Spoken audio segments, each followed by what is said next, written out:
as straightforward as it sounds, I don't think enough people do this. It's so maniacal to just wait around for like luck to happen. You've got to work and work and work. And when lady like picks up and taps you on the shoulder, say thank you and move on. Paralysis by analysis. It leads to massive cases of inaction. Built like a stairwell. Exactly. Without it, the goal is the same, but it looks a hell more intimidating. So you made it more real. Just go film a video. Stop. You've spent 3 months talking about it. Gonna be wrong regardless, I promise you. If you hit a hole-in-one on your first shot, is that lucky? You think so? Very lucky, right? If you hit it on your 1,000th shot, is that lucky? That's a really good point. It's still lucky because he could have taken you 2,000. Could have taken you 10,000. Yeah, so when I was younger, I did think Alchemy was real. Number one, the one before was my personal favorite because I think I need to hear it the most. But number two, but today we're going to do the 10 things that Fraser Wilson learned from 18 to 28. So essentially the lessons that he wished knew at 18, if he were to redo this. So the first thing that I wish I knew at 18 was no one really cares. This took me a little while to figure out. And what I mean by that is not that no one really cares. Like I'm sure some people care about you and some people care about me and all this type of stuff. But it's more that no one is thinking about you as much as you think they may be thinking about you. Right. And I think a lot of young kids deal with these insecurities, and it's probably a lot of reasons why they don't try and do something out of the ordinary, something different, something that they've always wanted to do but have never pulled the trigger on. So for me, that was kind of starting up in the content space. I always thought that if I did, people would start to talk or do this and do that. And there might be a little bit of that. Maybe there are some people that will talk behind your back. But I feel like a lot of the time it's not happening nearly as much as you might think it's happening. So for me, it took me a while to realize that. Like, for example, filming in public is very scary when you first start out because you're like, shit, all these people are looking at me. That 45-year-old grandma just turned her head and was like, what the hell's that kid doing? What's that young whippersnapper doing? Yeah. But then I realized, like, number one, okay, I'm never going to see that person again, likely. So what does it really matter? As long as I'm not causing a ruckus, causing a scene, being a menace to society, then what does it really matter? And then number two is just like, it's gone in an instant. Like no matter what you do, everything's kind of passing by. So you've got to not get caught up in the moment of what people might think, what people might say from what you're doing. So you flip it and you just go, I'm going to take that chance because at the end of the day, I can't make everyone happy. I might as well make myself, close friends, family happy and try and do something that can impact humanity in a positive way. It's like when you're in your 20s, you think everyone's thinking about you. And when you're in your 30s, you realize no one knows what they're doing anyways. And when you're in your 40s, you realize, no one was thinking about you in the first place. Yeah. So essentially, is that when you're in your 20s, you got a lot of self-consciousness where everything's about you, huh? Yeah.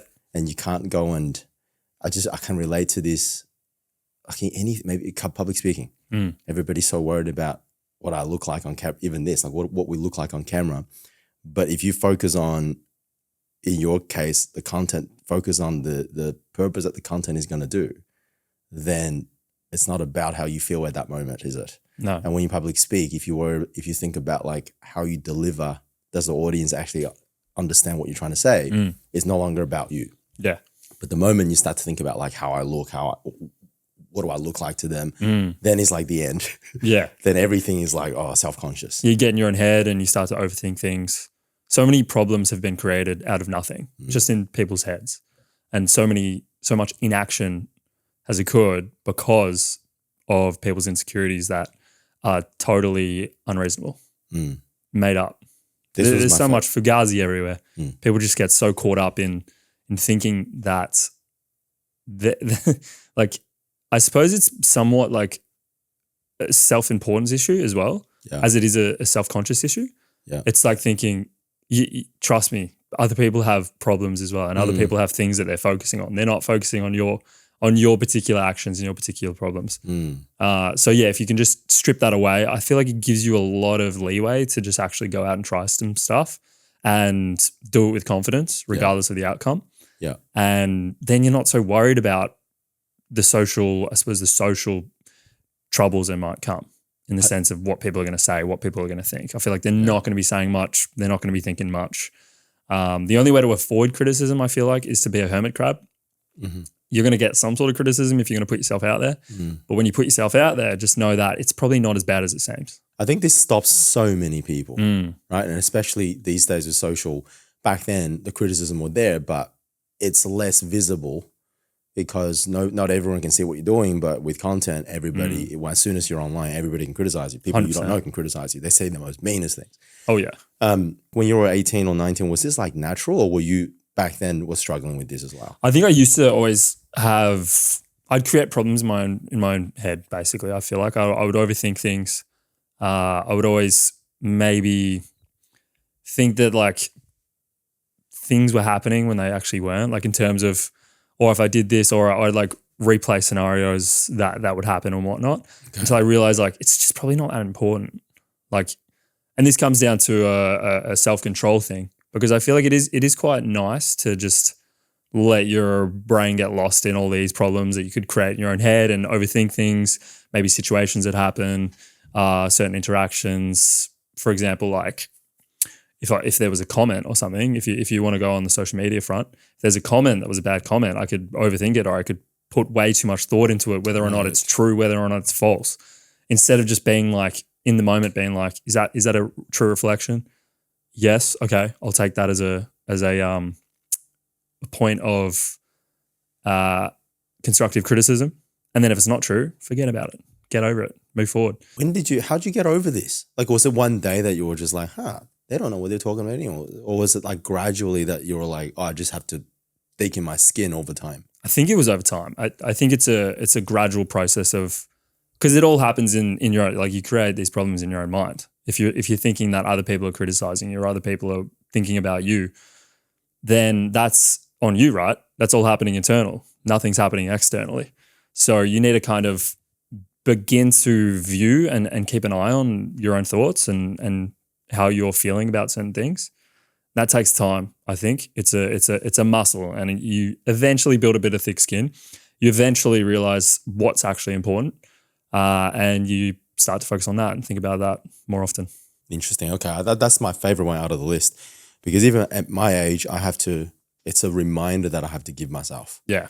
I think it's good that people start off caring, right? That means you care. Yeah, for sure. There's nothing wrong with caring. At the end of the day, we all care about what people think of us, like naturally. And we care more about the people that we care about, what they think of us, 100%. So it's not, if you walk around, if I see a homeless guy on the street or something, I'd feel that empathy. I'd want to help. That's that caring factor. Yeah.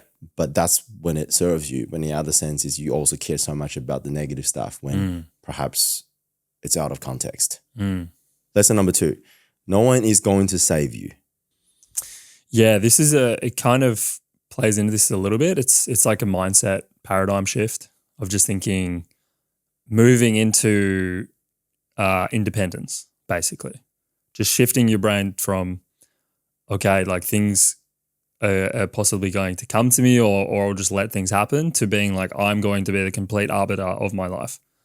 So everything that happens, whether it's a good or a bad thing, taking total control, or not necessarily control, but total accountability. I see. I think it's good for people to learn this early on, just that whatever happens, it's their fault. Wherever they find themselves in life currently, they're there because of their own actions, no one else's.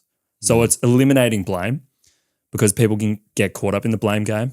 And if you get caught up in the blame game, you don't ever make progress because you're always deflecting accountability. So if the job you're in right now you don't particularly enjoy, and the current situation of your life you don't particularly enjoy, the only way to change it is by taking full accountability. That's literally it. Otherwise, if you continue to blame your boss, the government, the country you live in, society, your upbringing, parents, whatever it might be, you're continuing to relinquish any control that you might have over your future. Do you think this is like a process people have to go through, where they start off with, oh, this is not my fault, that's not my fault, to eventually them realizing, listen, nothing's my fault, it's whether or not I take accountability for it? Or do you think people are just born? Some people just have that at a very young age. What was that for you? Did you have to learn that? Not sure. I think it took a little bit of time. Like obviously I feel like in the back of our minds, we always know that we're at fault. Like for anything that happens, right? Like obviously there's some things that you might get hit by a bus and he was, I don't know, drunk driver or something, who knows. But the situations you find yourself, like if you're a young person and you're getting bad grades, like it's no one else's fault. Like if you look at how many hours you're studying, that's where the proof is going to lie, right? If you're struggling at work or if you're struggling to find a girlfriend or whatever it might be, you just need to look at like your actions. I don't know if anyone's like born with this. I think this is like something that you get taught. You might know it like intuitively in the sense of action equates to a result. Like the each and every action has a equal and opposite reaction. This is kind of that scenario. But people always skip out on the initial phase that created the outcome. So I think it's something that needs to be learned regardless of if you know it now or not. Yeah. But it's always in the back of people's minds. I feel like regardless of when someone points a finger, like 3 is pointing back at you a lot of the time. So I think they always know this. It's more about fully encapsulating it. I think that's it. It's not necessarily whether you semi-understand it or semi-paying attention to it. It's like fully saying everything that happens is on me. I'll take full accountability. Yeah, I asked that because I think it's a defense mechanism, right? We're all born with that instinct. So when something happens, the first thing we do is like, oh, it's not my fault. You defend yourself. I don't know about you, but I see so much of that online. And I don't know about, what do you think? Do you think that links with a lot of negativity in the sense that a really good video, a really good something, a piece of information, somebody has always something negative to say that, well, it's lucky for you to say because you have this. Or it's said by someone who is super rich that don't have to work for a living. Yeah. It always puts on the victim hat of I'm special. I can't do this. And then you're powerless, isn't it? Everything online is always embellished. Like I haven't really met anyone that's been like that vile in person. Yeah. Like to where something happens or someone is celebrating a success and they're like, rains on their yeah, parade. but you wouldn't have done it if you didn't fucking do that. You know, if you didn't have that thing, X, Y, Z. I've never seen that before. I've never seen that in person. So it's hard to say. I think online, of course, people with anonymity, they're going to say some bad things. Yeah. Has anyone ever said, like, for example, right? Because your success in your YouTube channel and with fitness, has anyone ever said to you, be like, Fraser, it's easy for you to do because you have good genetics? We'll start sometimes like for calves or whatever the hell. Yeah. I don't know. Steroids, like people would say I'm on steroids. I'm definitely on steroids. Yeah. It's like, that would be really sad if I was on steroids. Yeah. I'm like 75 kilos. That'd be very sad. The people have negativity all the time, but it's just you don't let it get to you. I think you gotta have a good filter of what's real and what's not if you're gonna be someone who's putting yourself out there. Yeah, and you actually feel bad for the person that is saying this because you essentially just, if you don't think that if you don't think you could do it, how do you have the power to change that? You're sort of stuck in this misery, isn't it? So 100%. I think this second, number one, the one before was my personal favorite because I think I need to hear it the most. But number two, I think is the most important one, the underlying one that creates, it's the prerequisite for any kind of achievement in life, isn't it? 100%. I think if people just did this, just this one thing for a year, taking full accountability regardless of what happened, they'd see, regardless of even if they made progress or not, they'd just be a lot happier. Yeah. It's so much better to operate like that. Yeah. So the third one here, I was, when I was reading this, I wasn't sure if I got the order right or wrong, but now I know. So the third lesson that you wish you knew at 18 is short-term goals trump long-term goals. Explain that. Yeah, no, I'm a big believer in short-term goals. Okay. Like you obviously have to have some sort of grander vision that you're shooting for. You could call it a North Star. So this is something like 5 to 10 years in the distance. 5's pretty good timeline. 10's, I feel for a lot of people is getting like too far, especially if you're 18. Yeah. 18 to 22 or 28, bro. Like if I was at 18, I did set relatively long goals. I don't think I ever went to the decade mark. Right. Because a decade out is just like unfathomable. Like you're still making huge changes just in your biology from 18 to 25. Like so much is going to change. But as an 18-year-old, setting 5-year goals is even scary, but you have to have an idea of where you want to be as a young adult. Yeah. But once you've done that, I think the short-term goals is where all the progress is made. It's getting things that you can tick off. Mm-hmm. It's setting monthly, weekly, daily goals, which a lot of people don't really consider. And these could be, once you get down to the dailies, it's like to-dos. It's something that at the end of the day, you can tick it off. If you've got 5 major things that you can tick off at the end of the day and you do every single one of those and you do that for a year, your life will be completely different. Can you give examples, maybe a couple examples of those daily, weekly goals? I'll use my own personal example. So when I was younger, like 20, set longer term vision goals, 5 years, let's just go round number of 1 million subscribers, something like that. Okay, well, how do I get there? I don't get there by thinking I need to make 1,000 YouTube videos. I get there by breaking it down that today I need to go out and film 1 video, start figuring out ways that I can grow it. So let's say an example would be like I need to engage with 20 YouTube channels. So I'm going to do that on a day. And then you do that one day, you do that 7 days out of the week. You've been able to engage with 150 YouTube channels, times that by 52. 10,000 YouTube channels, and that could ripple into something way more. But if you're constantly lost in this long-term vision, I think it gets scary, and I think it stops a lot of people from even starting. But if it's just like, hey, 19-year-old, if whatever your goals are, break it down. Okay, you want 1 million subscribers? Just make a video this week. Make 2 videos this week. That's more doable for them, I feel, than getting caught up in 1,000 videos for 100,000 subscribers or something like that. You know what I'm envisioning right now? I'm envisioning like you're standing on the bottom, there's a massive cliff and there's a door above the cliff, okay? Yeah. I mean, imagine you're standing on the bottom and that door is like your goal, where you want to get to. Yeah. What you've just done is you built like a stairwell. Exactly. Bang. To what that is. Yeah. And your 1 video a day is that stairwell, because without it, the goal is the same, but it looks a hella more intimidating. So you made it more real. Exactly. I think that's it, is making it more real. That's a perfect way to put it. And it's like the people might not have heard it, but the Will Smith thing I heard really young, where he said, you don't set out to build a house. You set out to lay this 1 brick as perfectly as a brick could be laid. Yeah. And then in 5 years, you'll have a house. So whatever your house is the goal. And then today, you just set out by putting 1 piece of the puzzle together. Because you're not going to get 10 pieces together today. It's not going to happen. So just give yourself little steps. And I love that vision that you painted is like the top of the mountain, basically. You want that view, but you can't, there's nowhere to climb. So you've got to step by step decide how you're going to get there. It's not why, like it would be like that back in the days, right? Somebody look on the top of the mountain, I want to get there. But what do you do? Especially if you want more people to get there. Yeah. You start building a road. Yeah, exactly. You don't just start hiking. I mean, you could. But it's very, very difficult to get there. Yeah, maybe not a very, you'd probably give up. You'd be like, oh, this is too difficult. Yeah. Yeah. So yeah, I'm guilty of this. I'm always a long-term vision guy. But there isn't, and I'm also the type of person that I'm guilty for, I want this.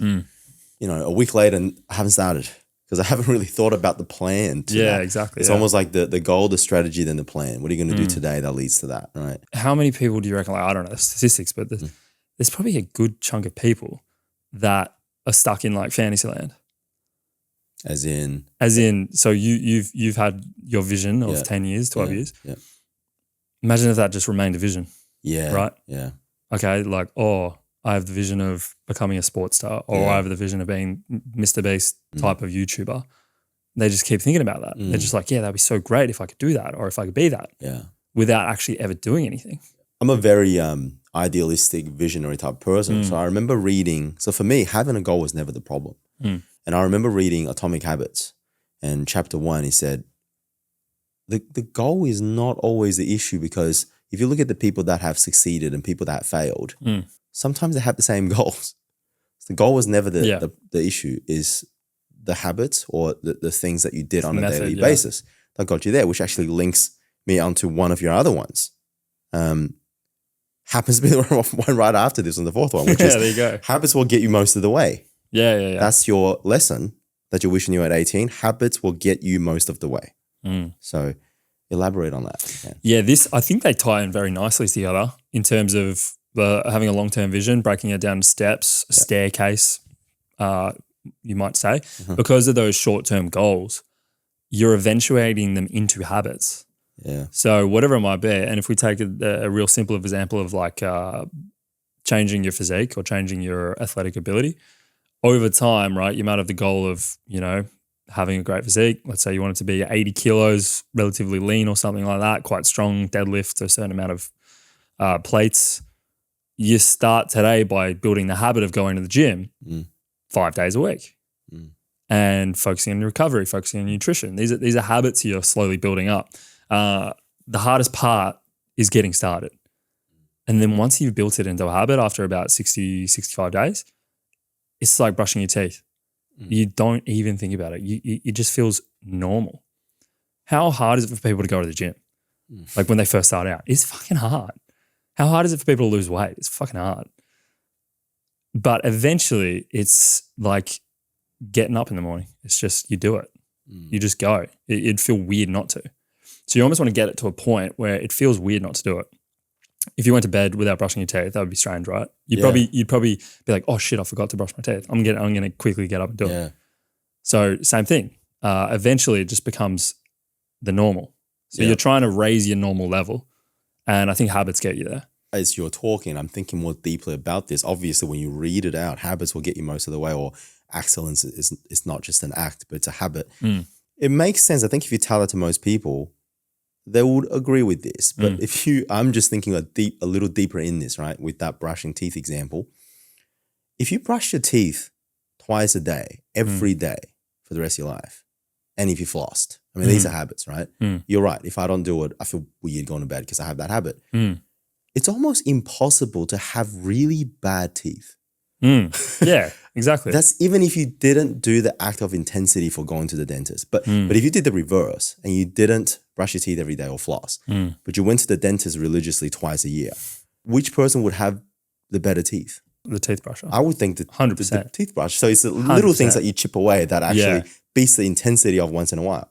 Yeah, it's a good way to put it. So then I'm thinking like, if people actually understood this, right? Instead of going like, I want to achieve 2 million subscribers on YouTube, or I want to be a world-class athlete, or I want to build a really good business or income.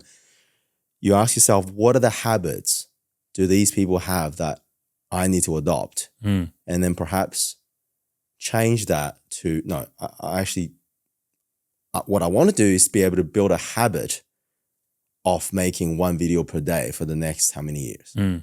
As straightforward as it sounds, I don't think enough people do this. It could be as simple as that, is just figuring out what are the habits that make the results almost guaranteed. Can you explain some of your, so with there's some universal habits. Some of your ones. I'd say there's like universal habits you should always focus on. For me, when I was young, one thing was incorporating daily learning. So I got that in the form of reading. I felt like it sharpened the sword. It was always good. I always felt like it reinforced certain beliefs, reinforced new ideas, and continued the progression of, I suppose, my ability to perform, whatever it might have been, in work, in the gym, life. I think that's paramount. It's just daily learning. Number 2 is daily exercise. Doesn't have to be daily exercise, but just getting in the routine of doing it like 5 or 6 times a week. Your body is like what is getting successful or anything like that, or making any kind of success for yourself if you're not healthy, if you're not in a good state of mind, if you're not in a good body of health. It's just you sacrifice too much. Yeah. And also I think it leads to you having more energy. Yeah. As a ironic one. It's like it takes a lot of energy to work out hard. However, I feel like in the long run, it really lifts your levels up. The third one for me was a cold shower. I really like the habit of cold shower. This enforced me doing something hard every single day, got me used to doing something hard. Yeah. And it's difficult. It is difficult. It gets a bit easier. Yeah. But it's just when you work out, I'd always do it after I worked out because it was a little bit easier. You'd be a bit hotter. Yeah. But that's just one thing where you're enforcing the idea that I'm comfortable with hard things. I'm comfortable with forcing myself to do certain things. Yeah. Because there's going to be days if you're going to try and work hard or build something or do anything unique, there's going to be days where you're like, this is difficult but you got to be okay with making yourself and controlling yourself to be able to do those things. Yeah. I mean, these are, so just thinking of your top 2 habits of daily learning and working out, whether it be daily or multiple times a week. I'm just thinking, right, on going on that brushing the teeth habit, it'll be very difficult for someone that reads daily and do some sort of exercise daily to not be successful in just life in general, at least not be happy and fulfilled. If you learn something daily, new opinion, new perspectives, and challenge your body daily, how many successful people would have that as a habit? Oh yeah, 100%. A lot of people have that. Great deal. Yeah. So for example, your cold shower example, I don't think is there ever a time where you go, I'd love to get in there. That is why there is time when it's like 40 degrees, super hot. when it's like 100, so 100 degrees Fahrenheit. Like, right. But the most of the days that you do it, because of the habit, because you feel weird if you didn't. Yeah. Like the brushing your teeth. I don't think there was a time where I love the feeling of getting my teeth brushed. I mean, it's not bad, but it was more so the habit of I'm so used to doing this. Yeah, yeah. So imagine that all the tasks you don't want to do that leads you to success became like that.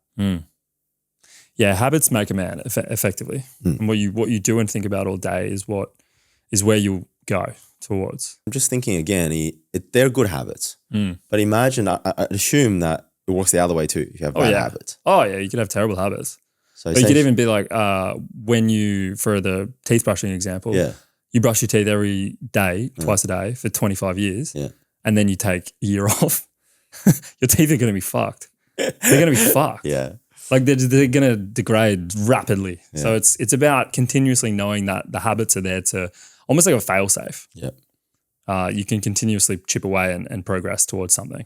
The 5th thing that you wish you knew when you were if you were 18 is you create your own luck. Yeah. This links quite well with what we just talked about. When I was younger, I always wanted to like get lucky. I don't know how else to describe it. Like there's like this idea of like, I wish I just like got lucky. I wish something just happened like that. Yeah. And even when I first initially started up my YouTube and all this stuff, I remember going on and just like, so I'd post a video and then I'd go back and I'd check it frequently or whatever and I'd like refresh and I'd be like, nothing's happened. Fuck. I'd be like, I just hoped I got lucky somehow. That'd be the one. Yeah. I just wish I just got a bit lucky. Yeah. And eventually you just go like, I can't just keep waiting around for Lady Luck to appear and tap me on the shoulder with a magical wand and all of a sudden I'm living a life that I wanted to live. Yeah. You've got to focus on the actions. You got to almost forget luck. And I can think about a few people on top of my head that I've I guess friends you can call that used to tell me that man, if I could just win the lottery, that my life would be it. Mm-hmm. I'd imagine that there are some people that still think like if this had happened to me, I would have 0 challenges in my life. It'll just be all uphill from that point. Exactly, yeah. I think we both know that is a ridiculous thought, and not only that you have no control over it, but what is a rational way that you can? I'm thinking I'm struggling. What is a rational way that you can say, listen, that's not. First of all, you can't do anything about it. Second of all, how do you speak to somebody like that? No, I don't even think you can. Like you can't. Like that's a fantasy. I feel like that people get caught up in, and just spurs them on. I think it's something to like fantasize again. It's like you think about it. You're like, oh man, if I want like so many conversations. If I people talk about, so if you won, like if there's a huge lottery that's going on, it's like 100 million or something like that. They're like, if I won, I'd buy this many houses, or I'd do this. I'd give this person some money, or give that person some money. That makes sense. It might just be a fantasy. It's a bit of a fantasy, but it's like if you apply like that's just dumb luck. That's just pure dumb luck, right? The chances of that is 1 in billions and billions. To do that. But just in terms of like day-to-day life, like people think, I hope like I just get lucky and my boss promotes me or something like that. Yeah. Or I hope I just get lucky and I don't know, someone comes and offers me some job that I'd actually really want to do. Yeah. Like I'm walking down the mall and then maybe some modeling scout or maybe some random business owner is like, hey, you've got promise. Come over here and you can do this, you can do that.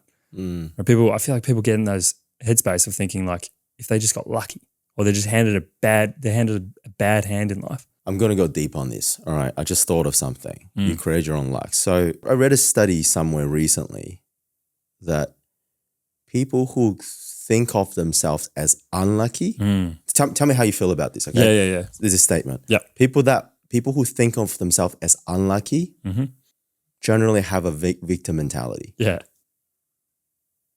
I read this. And find themselves usually unlucky yes. as well. Yeah. And people who think that they're quite lucky find more luck.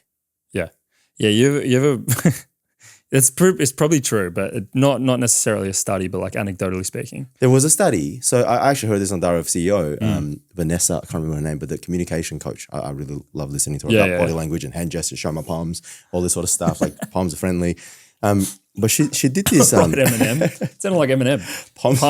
Palms are friendly. These palms weak are arms. But no, she was saying that there was a study they did with a group of people that they were trying to solve some sort of puzzle, how many squares in a pattern or something. And if you read the newspaper carefully, the answer was actually in there. So they wanted to test how much luck had to do with success. So perceived luck. So they asked the participants, how lucky do they feel? And the ones that tick that they felt lucky were more likely to find that number.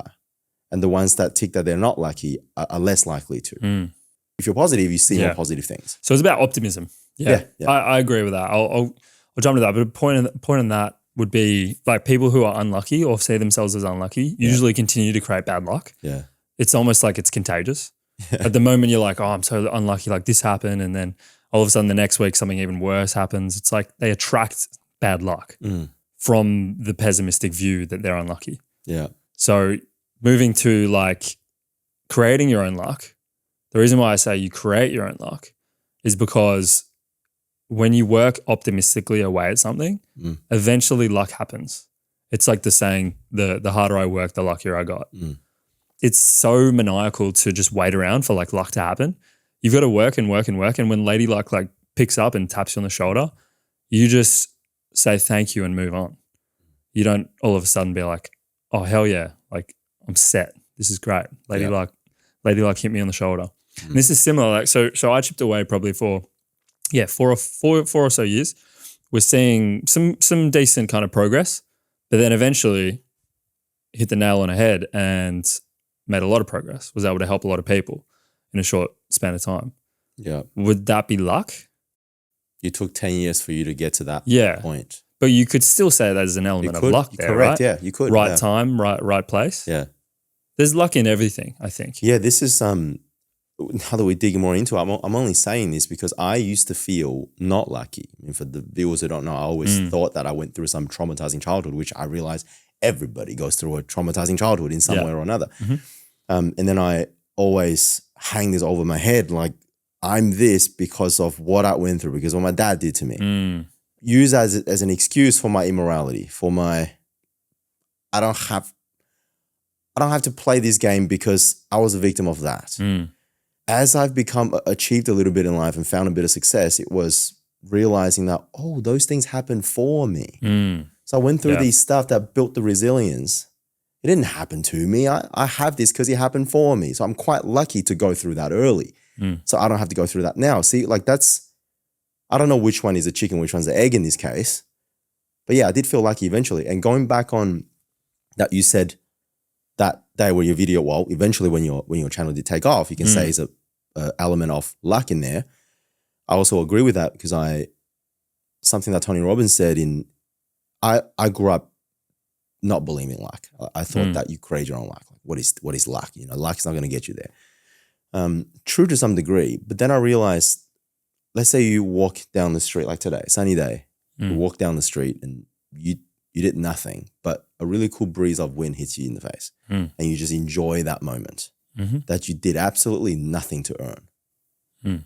Another element of grace or luck, but essentially that, there are going to be things that's not luck in your life, but you're going to also have these moments. Yeah, that's true. That's true. And it's whether you see it or not. Yeah, it's coming at life with optimism. Right. Yeah. And then the more you see these things, the more you manifest positive stuff, the more lucky you become and the more you're willing to put in the work to influence the next positive thing. Yeah, I agree. Yeah.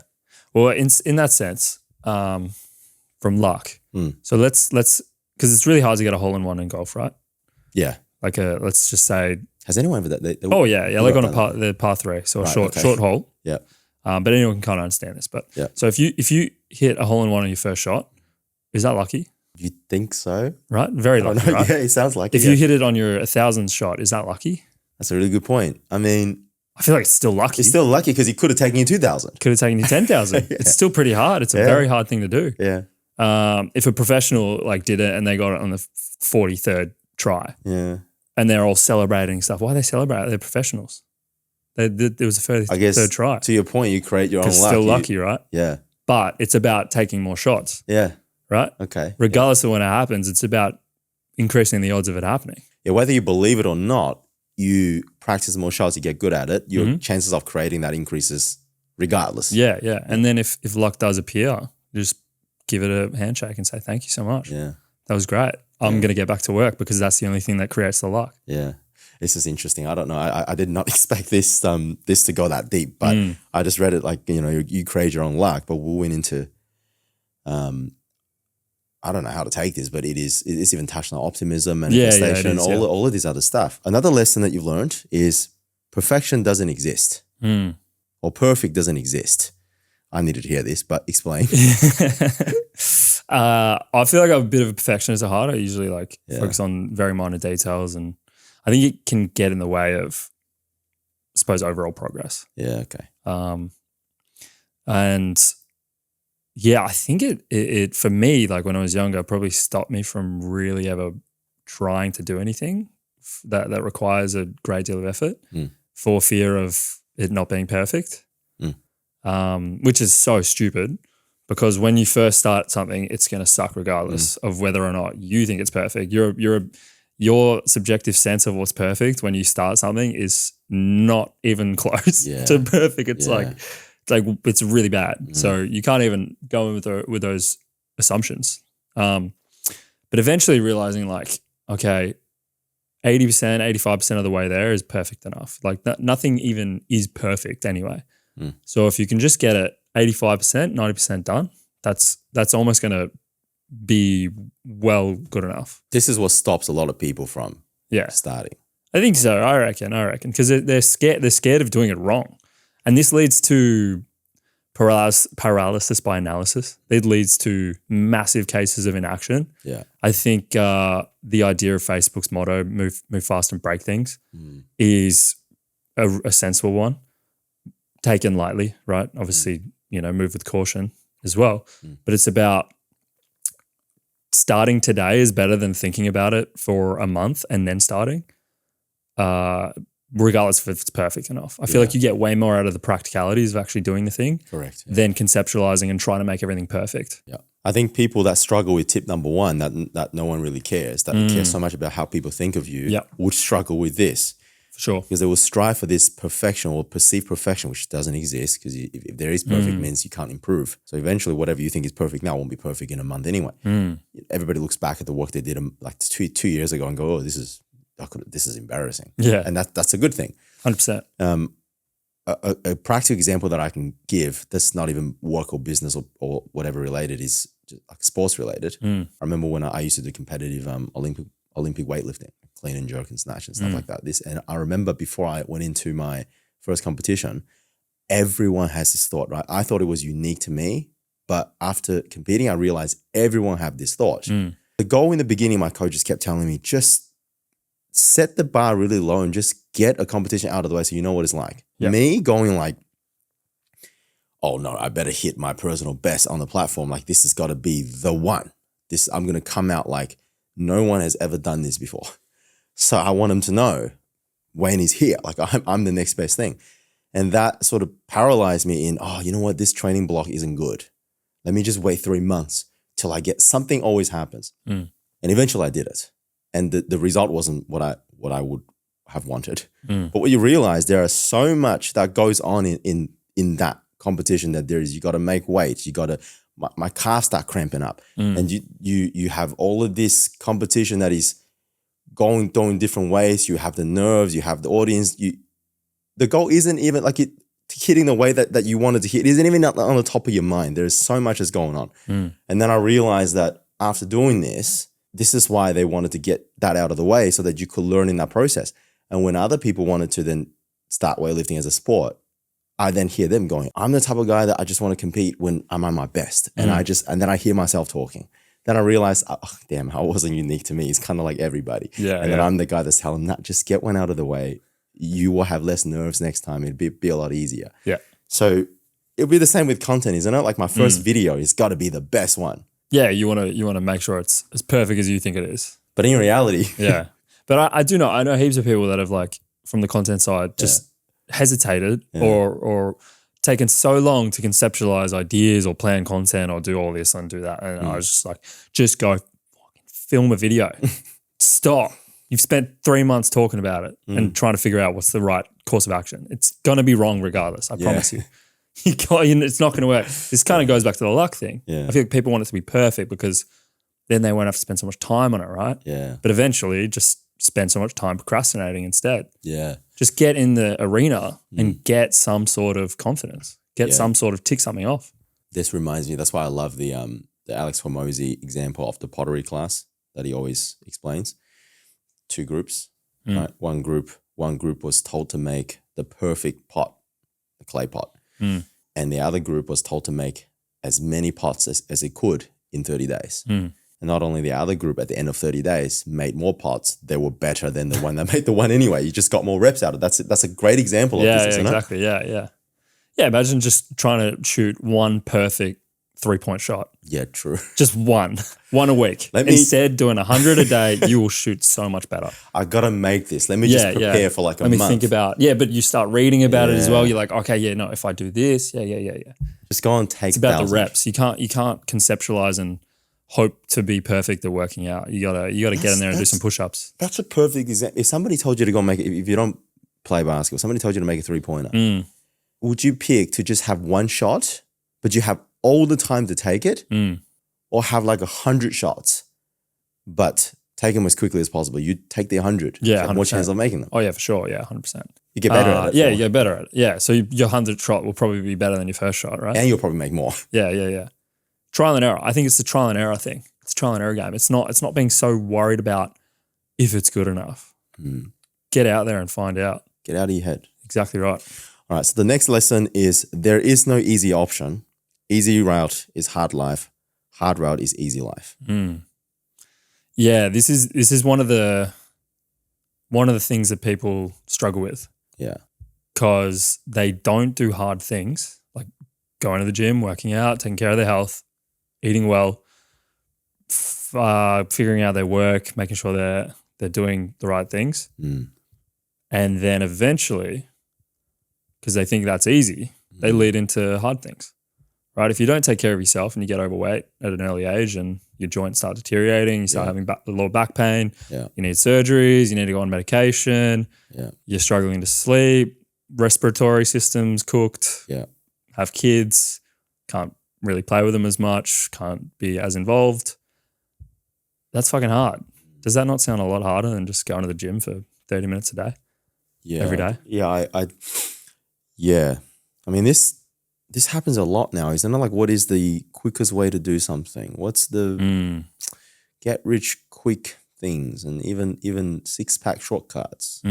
Everything is get something quicker, shorter, how to do it easier. But it's not even it's not realizing that leads to probably way harder times. Yeah, it's like the what is it? The tough times lead to weak men lead to tough times lead to strong men.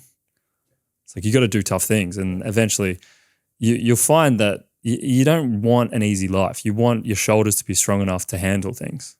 Yeah, so that what you just said, like that cycle, that's a 4 cycle, right? You have to be disciplined. So what is it? Easy? Yeah, it's an easy life leads to weak men leads to hard time leads to strong men create easy times. Yeah, so on and so forth.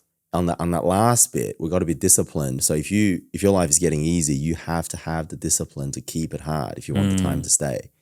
Or just at the very least, if you've built the habits of doing the hard things, which it's about starting. It's about starting the hard things. This reminds me of a really wise quote. I can't remember who said this. You know, all men have to stand against the constant attacks of prosperity. Oh, yeah. I get what you're saying. You have to, that's what makes you soft and makes you sort of what do you call them, content, and makes you sort of take the easy route, but not realizing that the hard route is what got there in the first place. And eventually, one day after another, you're a part of creating tough times. So yeah, my way of being grateful for what you've created is to understand, let's keep that habit of hard things that got you here in the first place. That's it, yeah. Yeah, it's not letting your foot off the gas. Yeah. And for those of people who think they're taking the easier out, just to know that it does not lead to good things. Yeah. It does not lead, or it doesn't always remain easy. Yeah, it's a matter. It's almost it's a bit of discipline as well, right? Yeah, it's instilling discipline from a young age. Like if you're 18 now, I think it's so good to start instilling the discipline. You're doing the things that require discipline, so that when you're 30, they don't require nearly as much discipline, and you're able to just do them way easier, and you see the fruits of the labor.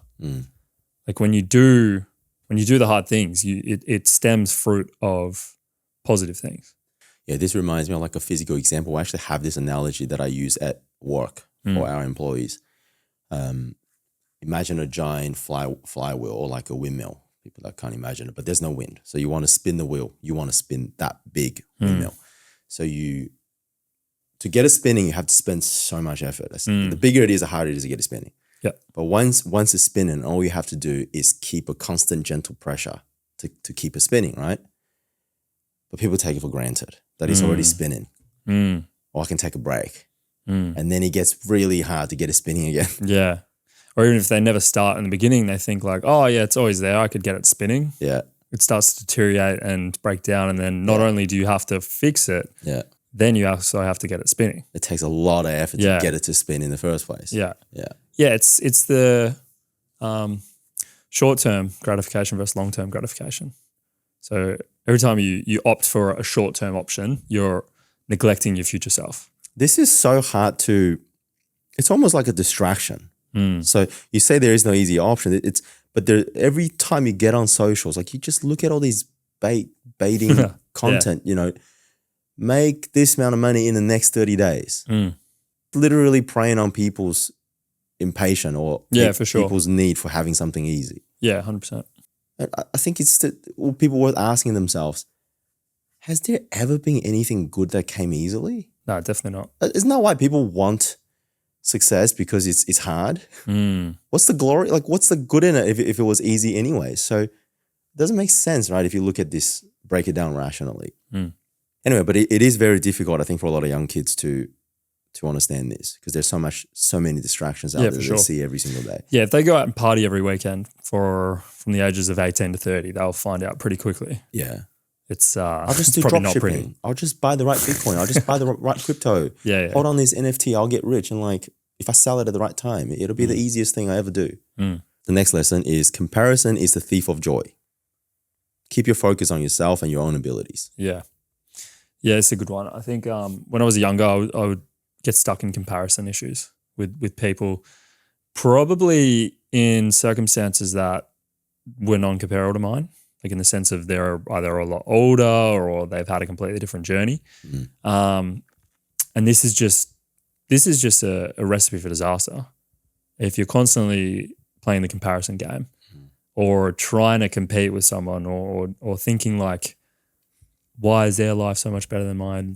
I feel like I'm smarter than them, or I feel like I'm blah, blah, blah. I've got a better education. I don't know, whatever it might be. You're taking away from you're detracting. Like, This is not understanding that people can also earn success without detracting from your success. Like their success does not detract from your bucket. One of my favorite rap lyrics, one of old Jay-Z songs, don't make me shit. Yeah. And that was a great analogy. Yeah, it's I wouldn't be concerned with the food on another person's plate. Yeah. Just focus on filling up your own plate. Yeah. In the sense of if you're worried about that someone's great physique or someone's great, they're driving a nice car or they've got a good job or whatever it might be, don't be concerned with it. Just say, awesome, that's great. The amount of people that probably point and go like, again, what you were alluding to before, like, oh, they must have got lucky or they must have had a good upbringing or whatever it might have been. You just don't even factor it in. Just go, wow, that's pretty cool. Identify, stop looking at things as things to put down and start realizing that if you're doing that, it's maybe because you in your heart of hearts would like that. And then you come at it with optimism and instead of playing the comparison game and thinking that it's putting you down, look at that as inspiring. There's two separate things, right? When you go on social media, if you see these, whatever you see on there and you aspire to it, you could either tear it down, make excuses of why you can't achieve the same thing. For example, say someone's on steroids, or say someone must have their parents' money, or they got a trust fund, or whatever the hell it is. Or you could look at it and be inspired by it and take action. There's two courses of action there and two thoughts that you can kind of go towards. And I think as a young person, I wasn't necessarily stuck in this, but it's more like you feel like you get put down a little bit, or you feel like you're not good enough because you're comparing yourself to others. Yeah. If they're going to compare themselves to people that you think are doing better than you, at least do the other way as well. At least go and compare to people that are having it tough. Like you go to a third world country in the slumps of the worst third world countries, you come back a lot happier. Oh yeah, 100%. So yeah, I think the fact that people can listen to this podcast, the fact that they're hearing this and have a phone, it means that you're probably in the top 10% of the world already. I'm lucky enough to have experienced some sort of poverty. I was born during the communist China days and tell you like life is great.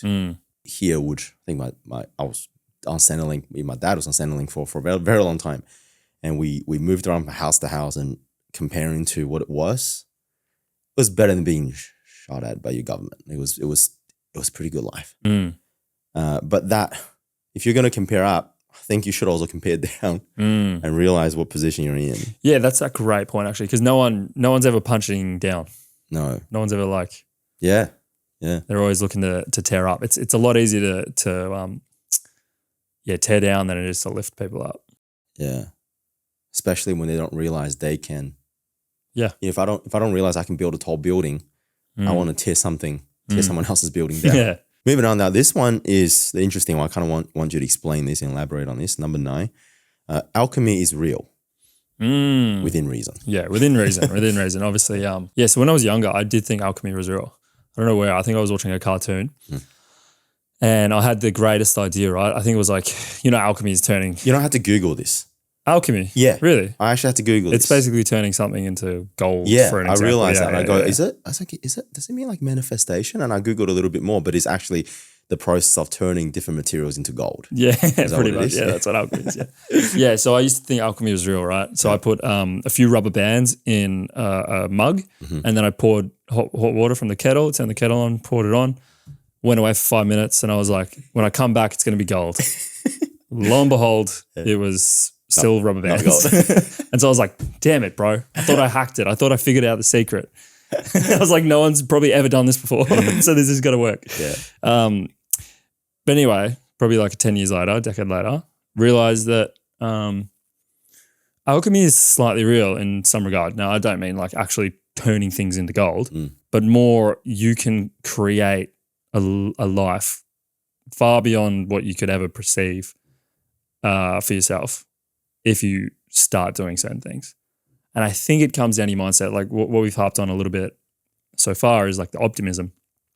With the luck, you create your luck over time by doing certain actions.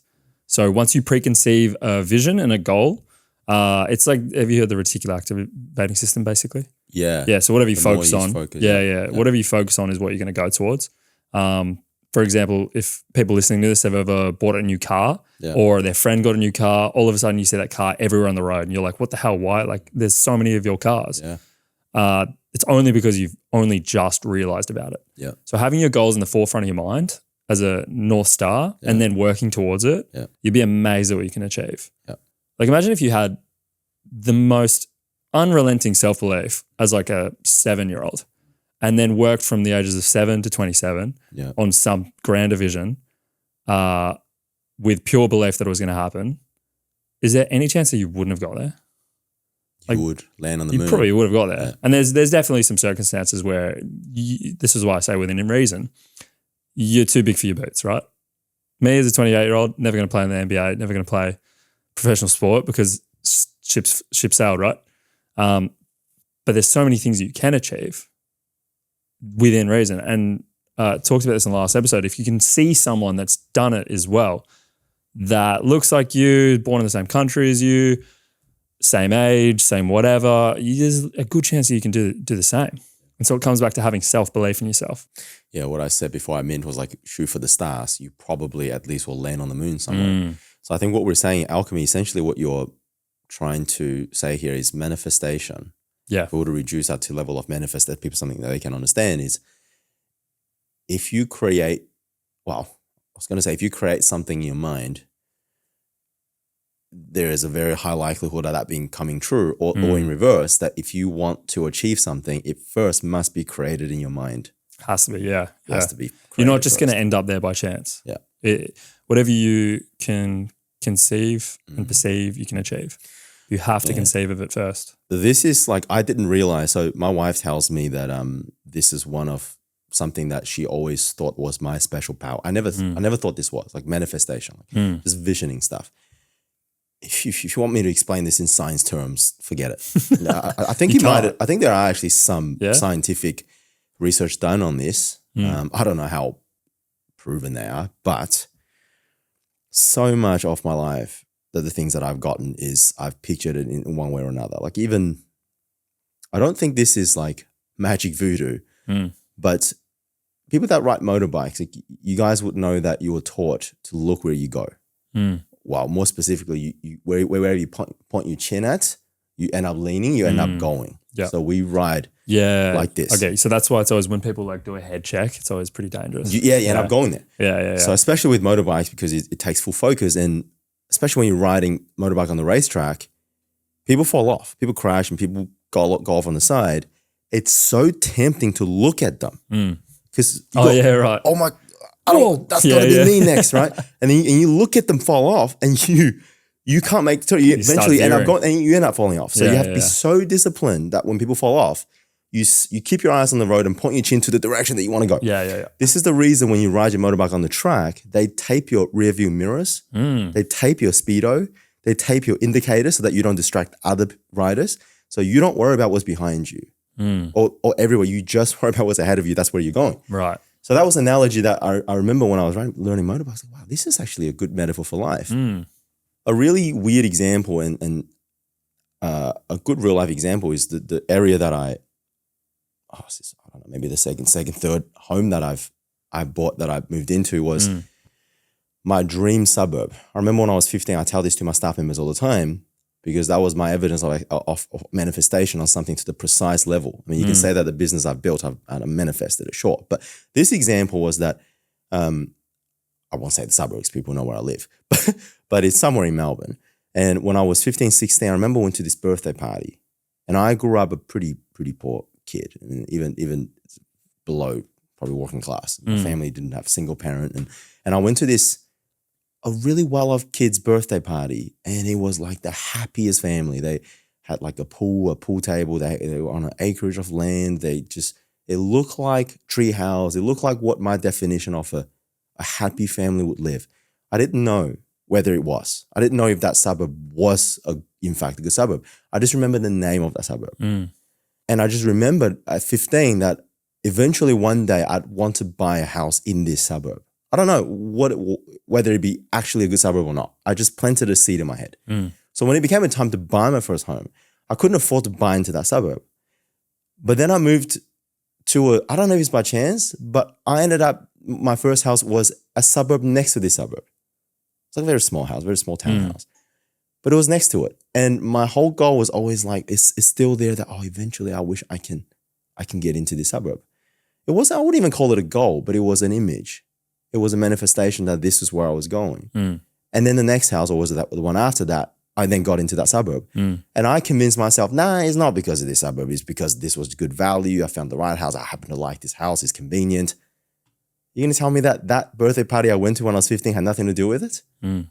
So it pulled me towards a direction that I don't think would have if I didn't create that in my mind in one way or another. So I think there are so many stories like this that you could probably find in real life people. Yeah. Go and science that. Go and science. I can't really science that. No, you can't. There's something magnetic about ideas. Yeah. Right? When you plant a seed, like you referenced, planting a seed in your brain of a life you'd like to lead, it pulls you towards it. It's like an attraction. It's like magnetic. I don't know how else to describe it. But similar things like the fantasy thing. If you get stuck in the fantasy thing, you're always going to remain in the fantasy. But when you actually start working towards something, some sort of goal, some sort of vision, it's amazing how often you get there. It's shocking how many things that I write. I've still got things when I was 19 that I wrote on a shitty piece of paper from a journal, 10 or 15 goals that have all come true. Like that, if you had told me at the time, like not that I had no self-belief, but it, like in terms of overall developing self-belief that it's just going to happen and then working towards it, it's astonishing. I think the key thing is you have to believe it. I can just imagine people, if this video gets out there, people going, well, I'm going to manifest, I'm going to grow wings and fly to the moon. No. Do you believe it? Reason. Within reason. Right. That's the thing is, do you believe it? I don't think people actually believe that. No, yeah. So that doesn't work. You have to actually believe that it's I got to can be do this. Within reality and really like a burning desire and a burning confidence that you're going to get there. That's right. So it's got to be as large or as small or as medium vision. Like even now for you've now revisited your long-term goals and set probably much larger goals than initially because now you have a better skill set, better confidence, better understanding of if you can achieve it or not. Yeah. Whereas if you had set that in the get-go, you might have got too over your head. Correct. So it's astonishing. And even in the sense of, I don't know if you ever had this, but you thought of someone you haven't thought of in a while and they like give you a call the next day or they like call you the night off. Yeah, that's happened. Or you thought you'd be like, oh, I wonder how so-and-so is. And then you see them. I have another you one. see them in like an hour. Dude, it's so weird. Like there's no way that happens way too often for there just not to be something. I know it's probably not explained by science, but there's just no way. There's just no way there's not some sort of idea of manifestation. I was literally trying to explain that with my lack of science knowledge. I was gonna say that perhaps it's that I heard somewhere that we operate mostly on autopilot. You know, like 95% of us is autopilot. But you know, when you're like this, the conscious part of it, I think is only like 5%. But you know, I could go and grab like all that subconscious, right? Yeah, right. So perhaps when you manifest so much that you're not realizing all your subconscious is going towards this one thing. You don't know how much more physical effort you actually put in to achieving that. Yeah. But then I just thought of an example that just doesn't make sense to me. Because when you made that example of when you think about somebody calls you, I remember as a kid when I was probably 18, I don't know, early 20s, I was working in a call center and I was calling people to do surveys. I was market research. I was calling people, hey, could you participate in a survey? Calling businesses. And I used to get like the rudest people that hang up on me. You know, like, oh, piss off. So then I had this dream when I was working in that call center that I will eventually start a business so big that is worth researching.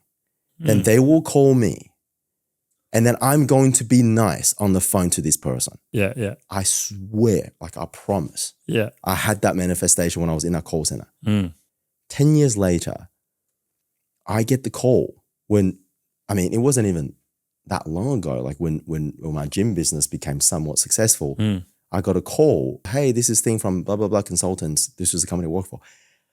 And I was like, I used to work there. I was so happy about this. I was like, please, yes, I'll do the survey. And then the guy on the phone was like, really? Okay. And then started running the survey. It turns out I didn't qualify. They were asking me the qualifying questions. Right. I didn't even qualify for it, but I was so upset. But then like, how, like explain that? No, that's crazy. I actually manifested that one day I will be nice on the phone to whoever calls me because this feels shit to be rejected all the time. Yeah. So I can't explain how I would have subconscious that into the equation. I have no clue. No. But I guess to a certain level that I can't explain this definitely, but maybe some smarter scientists can try to explain this. Yeah, there's got to be something to it. Yeah, that's pretty funny. That's weird, right? That's why you're always so polite to all the people that call up. Yeah. I remember you being like, yeah, I always give them a chance to sell me. I always do because I was one of them. Yeah, you know how hard it is? People like yell at you. I'm just, man, it became like a goal in a call center to people to just be nice to me. Can you just listen? I'm a human, dude. Yeah. And so I always take the time and be like, let me listen. Like if it's not the right time, I go, can you call back at this time?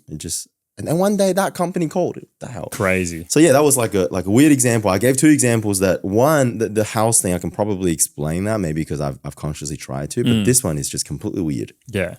No, it's bloody bizarre. Yeah. Anyway, okay. So moving on to the 10th one, and it's the last one. You owe it to yourself to be fit and healthy. And there's a quote that you've written here that I want you to say this if you can remember it. I'll be paraphrasing, but okay, paraphrase. Socrates, what a shame it is for a man to grow old without seeing the beauty and ability his body is capable. Wow. Is that basically it? On. Yeah. Is it? Yeah. Was that spot on? Well, it's beauty and strength, but Beauty and strength. pretty That's much it. Yeah.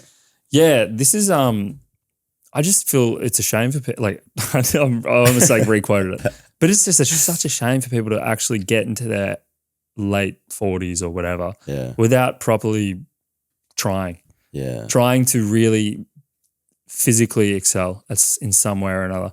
Whether it is you're doing powerlifting or you're doing plyometrics, you're trying to jump 40 inches. I don't know. You're trying to dunk a basketball. You're just trying to get a little bit fitter, a little bit healthier, even if it's just for a summer, just one time. Dedicate like a year, 2 years to really trying to just have a glance, because you're never going to get another chance. Like once you get 35, 40, like, yeah, you could, but you're going to be caught up with kids. You're going to be caught up with other life stuff. So while you're young, I think it's so important to dedicate yourself to a physical pursuit, whether it is a sport, whether it is in the gym, trying to develop more aesthetics like bodybuilding, or progressing in powerlifting, Olympic lifting, whatever it might be. I just think everyone needs that. Yeah. Just for at least a little bit. Yeah. I remember having this exact thought in my mid-20s.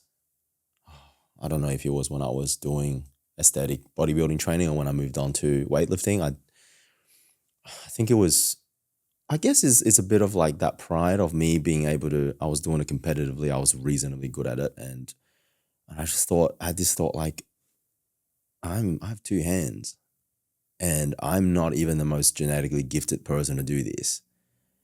And comparing to some of my friends, I just go, wow, you guys are missing out on so much. Like how much of my confidence, and I could do this, you could throw 100 kilos over your head. Do you know the confidence that it gives you, that to be able to do something that you didn't think that you were once capable of doing? And your body is just, you watch it develop over time. I 100% understand that. Like I think for gym people that we have a habit of training, I think we would all understand it.